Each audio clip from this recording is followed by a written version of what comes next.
તો ભાવનગરથી મહત્વપૂર્ણ સમાચાર સામે આવી રહ્યા છે, જ્યાં ભાવનગરના રાજવી પરિવારે ચૂંટણીને લઈને મતદાન કર્યું છે કે જ્યાં ભાવનગરના રાજવી પરિવારે ચૂંટણીને લઈને કર્યું મતદાન, ત્યારે મહારાજા કૃષ્ણકુમારસિંહજીએ આપ્યું હતું પ્રથમ રજવાનું। ત્યારે લોકસભા ચૂંટણીમાં રાજવી પરિવારના સભ્યો સાથે મતદાન કર્યું। ત્યારે યુવરાજ જયવીર રાજસિંહે પરિવાર સાથે મતદાન કર્યું છે।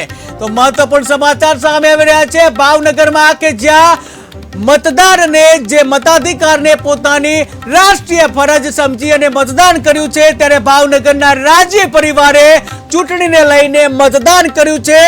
મહારાજા કૃષ્ણકુમારસિંહજીએ આપ્યું હતું પ્રથમ રજવાનું, ત્યારે લોકસભા ચૂંટણીમાં રાજવી પરિવારના સભ્યો સાથે મતદાન કર્યું છે। ત્યારે યુવરાજ જયવીર રાજસિંહે પરિવાર સાથે મતદાન કર્યું છે।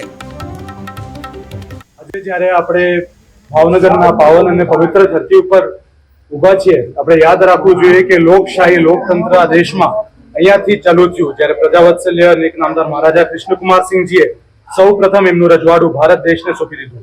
તો એક જાગૃત અને એક જવાબદાર નાગરિક તરીકે ભાવનગરના તમામ નગરજનોથી મારી નમ્ર વિનંતી અને નમ્ર અપીલ છે કે મોટી સંખ્યામાં આવીને આપનો મત આપો।